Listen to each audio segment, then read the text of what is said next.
समय की बात है। किसी नगर में एक राजा राज्य करते थे। उनका परिवार और प्रजा सुखपूर्वक अपना जीवन बिता रहे थे। राजा की रानी बहुत धार्मिक विचारों की थी। वो हर समय पूजा पाठ आदि करती रहती थी। राजा के महल के बिल्कुल सामने एक साहूकार की हवेली थी। रानी और साहूकारनी पक्की सहेलियां थी। एक दिन साहूकार के घर से जोर जोर से रोने की आवाज आ रही थी। जब रानी ने साहूकारनी के रोने की आवाज सुनी तो वो राजा से बोली, महाराज, ये रोने की आवाज कहाँ से आ रही है? तब राजा ने रानी को बताया, रानी, साहूकार का पुत्र मर गया है, इसलिए साहूकारनी बहुत दुखी है और अपने पुत्र की मृत्यु के कारण वो दुख से रो रही है। तब रानी ने राजा से पूछा, महाराज, ये दुख क्या होता है? तो राजा बोला, उसका बेटा मर गया है, इसलिए वो दोनों दुखी हैं। रानी ने फिर पूछा, लेकिन महाराज, ये दुख होता क्या है? मैं समझ नहीं पा रही। तब राजा सोच में पड़ गया कि अब मैं रानी को कैसे समझाऊं कि दुख क्या होता है। गुस्से में आकर राजा ने रानी से कहा, तुम्हारे पुत्र की मृत्यु होगी तब तुम्हें पता चलेगा कि दुख क्या होता है। जाओ, अपने पुत्र को मार दो तो तुम्हें पता चल जाएगा कि दुख क्या होता है। ऐसा कहकर राजा वहाँ से चला गया। तब रानी ने राजा की बात मानकर वैसा ही किया और महल की छत से अपने बेटे को नीचे गिरा दिया। लेकिन भगवान की कृपा से राजा का बेटा बच गया।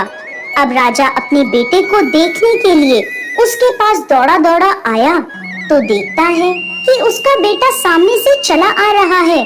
उसे देखकर राजा को बहुत आश्चर्य हुआ। इतनी ऊपर से गिरने पर भी उसके बेटे को एक खरोंच भी नहीं लगी थी। तब रानी ने राजा से फिर से वही सवाल किया, महाराज, अब बताइए दुख क्या होता है? तो राजा बोला, पड़ोसी राज्य के सैनिक युद्ध कर रहे हैं और अब मैं अकेला ही उनसे लड़ने जाऊंगा। जब मेरी मृत्यु का समाचार तुम्हें मिलेगा तब तुम्हें दुख का एहसास हो जाएगा। ऐसा कहकर राजा युद्ध के मैदान की ओर चला गया। लेकिन अमावस्या माता की कृपा से राजा अकेला ही जीतकर महल वापस लौट आया। अब राजा भी सोच में पड़ गया, आखिर क्या कारण है कि रानी को मैं ये नहीं समझा पा रहा कि दुख क्या होता है। तब राजा ने रानी को बुलवाया और उससे कहा, हम गंगा यात्रा के लिए जाएंगे, तुम तैयारी कर लो। वहाँ जाकर मैं गंगा में कूदकर अपनी जान दे दूंगा, तब तुम्हें एहसास हो जाएगा कि दुख क्या होता है। उधर कैलाश पर्वत पर भोलेनाथ और माता पार्वती यह सारा दृश्य देख रहे थे। भोलेनाथ माता पार्वती से बोले, पार्वती, कलयुग में तुम्हें एक सुखी आत्मा के दर्शन कराता हूँ। तब भगवान शिव ने एक बकरे का और माता पार्वती ने एक बकरी का रूप धारण कर लिया। वो दोनों एक नदी के किनारे घास चरने लगे। इतने में राजा और रानी की सवारी वहां आ पहुंची। सुंदर नदी को देखकर रानी राजा से बोली, राजन, हम यही विश्राम करते हैं और फिर आगे बढ़ेंगे। राजा रानी वहां उतर गए और पेड़ की छाया में बैठ गए। कुछ देर बाद राजा पानी लेने के लिए चला गया। तब बकरी का रूप धारण करे माता पार्वती भोलेनाथ से बोली, इस रानी को दुख का एहसास क्यों नहीं हो रहा? ये दुख कब देखेगी? इसे दुख क्यों नहीं मिल रहा? रानी ने उस बकरी को इंसानी भाषा में बात करते सुन लिया।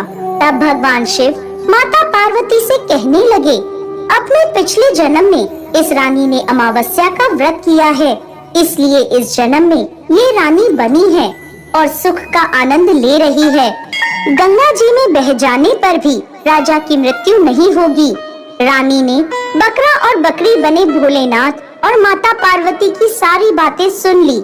फिर जब राजा पानी लेकर आया तो रानी ने उसे सारी बात बता दी। वो दोनों वापस अपने महल लौट आए और राजा ने अपने राज्य में घोषणा करवा दी, अब से सभी लोग अमावस्या का व्रत करेंगे।